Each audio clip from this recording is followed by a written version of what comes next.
Hi everyone, welcome back to my channel. So today I'm doing something a little bit different. I'm going to do a crochet book review. So I came across this amazing book browsing the crochet section of my public library, and I basically wanted to do all of the patterns. So I did a lot. I'll show you what I did. I'll show you the patterns that are, all the patterns are included in these books, the one that I've made, what I thought of the patterns, where I struggled a little bit, my general impressions of the book as well, and cover basically everything you need to know about this book. So if that's interested to you, please stay tuned and let's get started. So the book that I am reviewing today, its full title is Crocheted Bees, Bugs, and Butterfly, and it was written by Vanessa Mooncie, and it was first published in 2022. This book focuses obviously on bugs and insects, bees, even including arachnid, and it includes 10 original patterns, as well as 4 of these have variations. I picked up this book because I was amazed by these patterns and I plan to use them in making a garland for a bug theme bookshelf in my child's room. And since I made them, my child also been loving playing with them. My first impressions of this book is that it's absolutely beautiful. I love how the books are presented as an entomology collection, kind of pin and shadow boxes and under glass cloches. I think it's wonderful and very well designed. Um, at the end of the book, there is also a section on technique that includes going over hooks, needles, tension, basic stitches, and finishing touches. And each pattern also have written instruction and charts, which the book says is to make it easy to follow. I struggle a little bit with those, but I'll get into the details in a little bit later. So with that said, I think this book is best suited for intermediate or advanced crocheter. The stitches themselves are quite simple to make, but some of the patterns can be quite challenging. Some pieces are often constructed in interesting ways that I've not encountered before, so it's quite different from amigurumi if you're used to that. There can be lots of color changes, lots of yarn management. Some patterns are similar to maybe a little bit closer to doily patterns, for example, without the repetition. And while there are charts, some are challenging to read. To me, it wasn't always obvious in which stitch I should be crocheting from the pattern. And additionally, I think the biggest drawback from this book is that there's no photo tutorial. It's just the chart and the picture of the finished piece, which can be a challenge. So regarding the way the patterns are written, it's one thing to note that this book was published in the UK and therefore throughout the book it's in UK terms and not US term. So if you're used to US terminology, be sure to know that a double crochet in UK terms is equivalent to a single crochet in US terms. So make sure you know that before you start making those patterns. Okay, a couple of things regarding the material and yarn suggested in this book. And one of that was not my favorite is that the material, the yarn is listed by brand or brand color codes. And if you followed all the instruction to a T, there's also an extensive list of material which can be quite intimidating. Since this is a UK book and some of these brands are not available to me, I used what I had, and I'm a big believer in using your stash. And since I love making doilies, I had a wide array of color in crochet thread yarn. So that's what I used throughout to make the bugs, and it worked great, except a couple of things when I'll go over the each pattern, I'll tell you what I had to adjust. The book also suggests a 1.25 millimeter hook and a 1.75 millimeter hook. My smallest hook is 1.65, so that's what I used throughout. And again, it worked great, except in a couple places I had to modify. Lastly, the insects are made with craft wire for the legs as well as the wings. And since I made mine for my toddler, the craft wire can be a hazard. So I made my bugs without them, and I will show you how everything turned out. I think they turned out great, but I'm sure if you do use the craft wire, it's gonna turn out even better. Next, I will show you the project that I crocheted in the order that I made them as well, and I'll show you the remaining projects of the book as well, the ones that I didn't make, just so you know all the patterns that are available in this book. I just want to add one thing as well. Sometimes you might see me hide part of the written instructions. I'll be sharing, I think, one pattern just to give you an idea of what it looks like. But the rest, obviously, I want to protect the intellectual property of Vanessa Mooncie in this amazing book. So sometimes I will be hiding part of the pattern just for that. Okay, so the very first pattern that I made is this amazing little bumblebee. I love how it turned out. And coincidentally, I think it's one of the easiest pattern of the book as well. This one was very easy to crochet. It was worked in the rounds, a little bit like amigurumi in this case. And I had everything in my stash already to make this bee. I had the black thread yarn, the yellow, and I even had the gold that I used, I think, for a Christmas tree before. So I had everything in my stash, and I think it just turned out very cute. So as I said, she suggests use craft wire. In this case, it would have been to crochet around the wings to give them the shape, and as well to do the legs.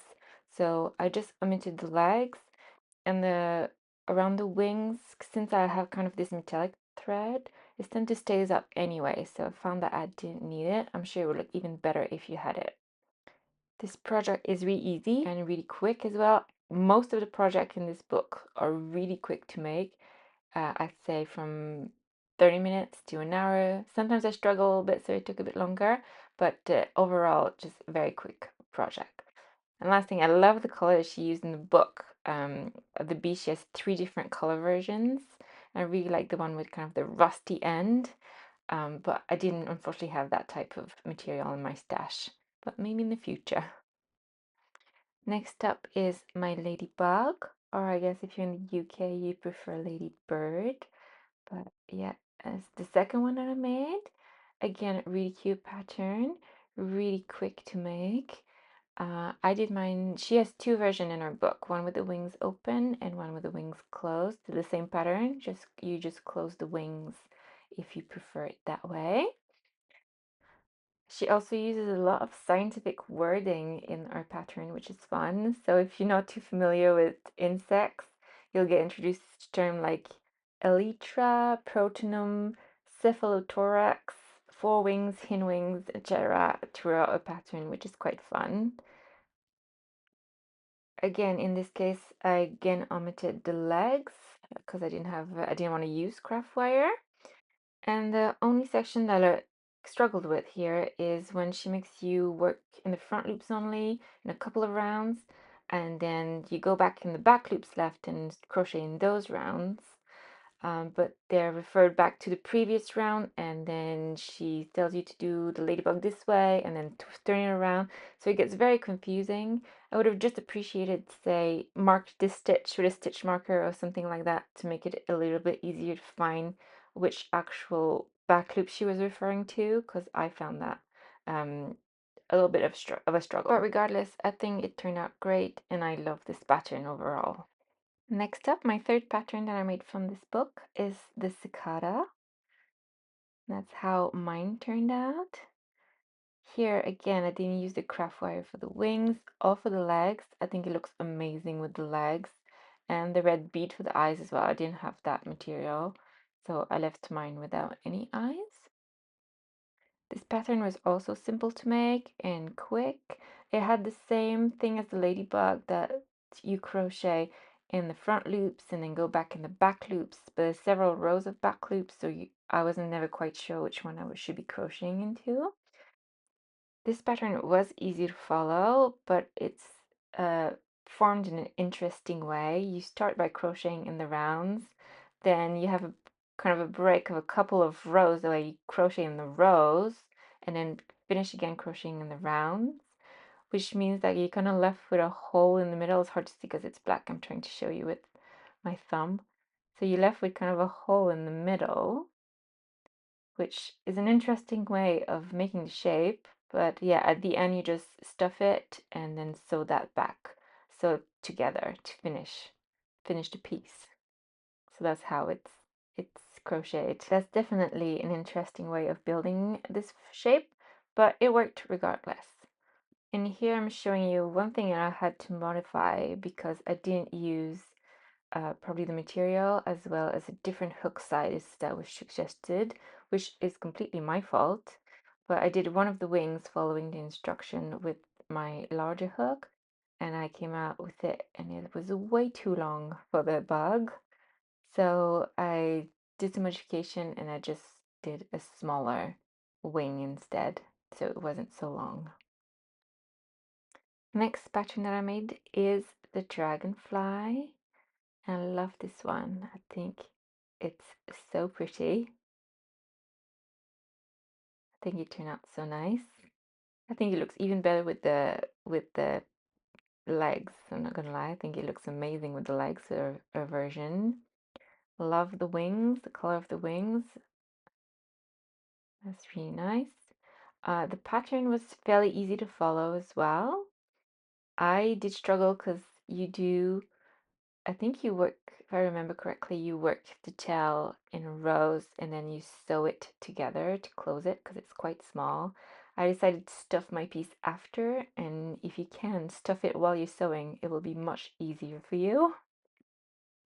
And I love how she made her wings so much that I actually went out and got the DMC Light Effect yarn that she suggested to use for the wings.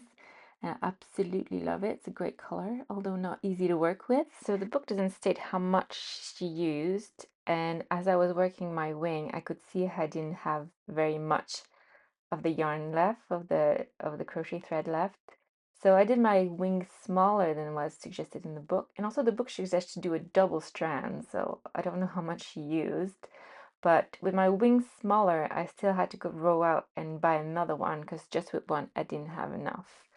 As you can see, this yarn wants to fray in every direction because it's kind of metallic threads. And yeah, it tends to want to stick out of your project, which I don't personally love. It's really hard, especially since you're kind of crocheting like holes and lots of chains. It's really hard to hide your hands as well and weave in your ends and to hide that away. It kind of wants to create some metallic loop throughout. From afar, it looks great, but if you really spend time looking at it, you can see the yarn sticking out, which is a little bit frustrating because it's not perfect. But other than that, I think it's, yeah, and trying to, I was trying to make a knot and push it back into my dragonfly, and that was not happening either with this yarn. But great result, a little frustrating to work with. But in the end, if you look far away, I think you look great. So yeah, here I'm just showing you in the books. The instruction says to use 2 strands of embroidery thread and make a chain 30. So I obviously just use 1 strand, and I think I made chain 20. But if if you want to do it to a T, you're gonna need, I'd say, at least 4 of those embroidery thread. Unless it's different in the UK, it might be a different thing in the UK that it's available here. That's a possibility as well. But yeah, it's just one thing to note if you want to make the wings like it's suggested. Next is the Christmas beetle. This is my version. I think it looks much better with the legs again, but for a purpose, I think it turned out great too. I like this one. I think I would love to make it in those kind of nice, kind of greenish, bluish scarab insects. Those look amazing. I just don't have the yarn that look like that. If someone knows of that type of yarn, please let me know. But I think that would really good. That would look really good in those types of colors. This pattern again was quite simple. It started working in the rounds, then stopped to work a couple of rows, working in rows. And then you kind of sew that together to finish. Again, this one was easy and quick. And yeah, it would look great in a bunch of colors, I think. Okay, the moths. Absolutely stunning patterns. Took a lot out of me to finish. I struggle a little bit with this one, but absolutely love these patterns. So first of all, there's 3 variations that you can make out of the moths. and all three have instructions in the book. So it's not just the pictures, it actually has instruction for each of them. This is the one, my versions that I made, I think it's called the leopard moth. I think it's quite, I think I love it. I just love how it turns out. It's so pretty. So here the craft wire is suggested to be around the wings, crocheting the last row around the wings to give it more shape, and I think you can kind of put them into place. It's crocheted in a way you do the wings, the top wings first, the bottom wings first, then kind of the shape, the thorax as well. And the wings, I struggle so much with the wings. It makes you kind of do a piece of the wings, and then it makes you do a chain 8, and I never got the right shape. I think my chain 8 ended up twisting and turning, and I could never get it right. I eventually got one right, and don't ask me how to do it. I did it after like 5 tries. I don't ask me how to do it because I couldn't reproduce it on the other side either. It's a little bit wonky on the other side, but I deemed it good enough. It almost was, I almost gave up, to be honest. I don't know why I was struggling so much with the wing, but as you can see, there's kind of a little bump. It's better than my version that I did, but it's not as good as the wing on the right side of your screen. But in the end, I deemed it good enough. But yeah, that upper wing was a little bit of a challenge. Also, I'm not quite sure how she did the leopard spots on the version in the book because it's like perfect from behind, and that's not what mine looks like at all. So I don't know how she did that. I'd love to know. If someone knows how that's done, please let me know, because how do you not carry your yarn underneath? I'm not sure. How is it so perfect? So it was good from the front, but not so good from the back. So yeah, if you guys know how to do that, please let me know. I'd love to learn, and let me know in the comments, please. But yeah, that's the mod overall. I think once it's done, it's stunning, and I love the 3 versions of the book. Next up is the butterflies. I did my version of the butterfly in orange, but I followed the yellow butterfly pattern, just using orange, black, and white instead of the extra blue and red color. And I love this one. I think it's my favorite of the whole book that I've done. I think it's absolutely stunning. Just love the colors and love how it turned out. How it's done is, again, you do one wing, top and bottom wing, and then you reverse, basically do the opposite for the other set of wings. And then you do the thorax to finish as well on the head. But this one can also be a little bit challenging. A lot of color management in this one, a couple more intricate stitches as well, but overall it was, for me, a little bit easier than the motte wings for some reason, but again a little bit more challenging. So let's say for advanced or intermediate crocheters, this one. I just want to show you as well, there is a color chart in this instance that will help you with the color throughout, which I don't believe is in any other pattern. I could be wrong, but I don't believe it's in any other pattern. And there are also variations of this butterfly, so you can make 3 different butterflies using this pattern, and they all each have written instructions. And in this case, I think I found a couple of mistakes as well. It At some point during making the wing, it tells you to chain 4, but the diagrams clearly show 7. And the cluster as well, the instructions says to do 3 times, and in parentheses it says repeat again, but I think that's too many times.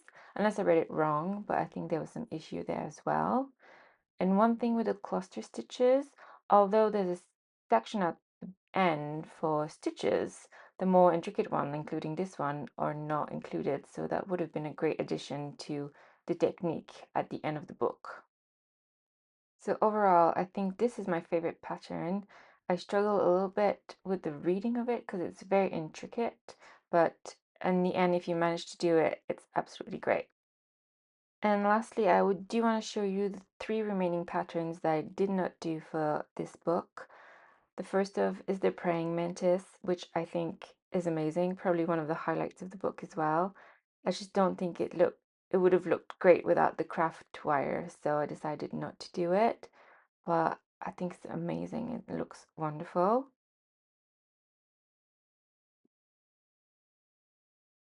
Next up is what's called the mirror spider. I think, yeah, it's a great pattern for a spider. I think you could do that in a various color range as well. But again, I think the legs are the highlight of this pattern, and without the craft wire, it just would not work. So that's why I didn't do it as well. And the very last pattern that you can do from this book is the stag beetle. I think it's cute, but I don't think I had any need for it. I really like the ones that I've made. So overall, I think there's a great variety of bugs that you can make from this book. I think, yeah, they were truly researched because the anatomy is spot on. So that's quite unbelievable and a great praise for the designer. So overall, what I love about this book is first the beautiful photography, the unique patterns with somewhat extra varieties, some creative way of constructing the bugs, and the great choices of bugs as well. And for the cons, I'd say the materials list for me was a little bit extensive and very brand specific. I'd rather know what yarn weight I need, for example, than the brand, but that's just me. And some patterns can be a little bit challenging. With that said, I think this book is well suited for advanced crocheters or and intermediate crocheters or anyone looking for a challenge. They make they would make an amazing gift for any entomology lovers. Some can even be made into brooches, which is quite cool, and if modified for kiddos interested in bugs as well, like mine. So overall, I think this book is stunning, super creative, and the result are realistic and amazing looking bugs. Although some patterns can be challenging, the results are amazing, and it was really fun to build something in a way that I never thought it could have been done. And yeah, that's basically it for the book review. Please let me know if you're thinking about picking up this book. Which patterns would you make first? Which one was your favorite that I've shown you as well? And I hope you liked watching this. If you did, please subscribe and comment below. That would help me tremendously.